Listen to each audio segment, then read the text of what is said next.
Praise the lord. ఈరోజు దేవుని వాగ్దానము. Today's God promise. దేవుడే నా సహాయకుడు. కీర్తన గ్రంథము 54 అధ్యాయము 4 వచనం. God is my helper. Psalms 54 chapter 4th verse. నువ్వు ఎదుర్కొంటున్న సమస్యలు ఏదైనా కావచ్చు. ఆర్థికం, ఆరోగ్యం, కుటుంబం, ఉద్యోగం.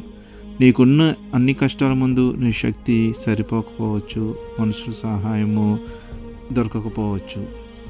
నీ ఎటువంటి సమస్యలోనైనా నీకు మార్గం చూపించేది, సహాయం చేసేది దేవుడే. ధైర్యంగా ఉండు. దేవుడు నీకు తోడుగా ఉండి నీకు సహాయం చేస్తాడు. ఆమెన్. ప్రార్థన. ప్రేమగల మా తండ్రి, నీవే మా సహాయకుడుగా ఉన్నందుకు నీకు నిండు కృతజ్ఞతలు. మా బలహీన సమయంలో మాకు సహాయం చేసి నిలబెట్టుము. యేసు నామములో ప్రార్థిస్తున్నాము తండ్రి. Amen. Have a blessed day. God be with you. Please subscribe, like and share. Thank you.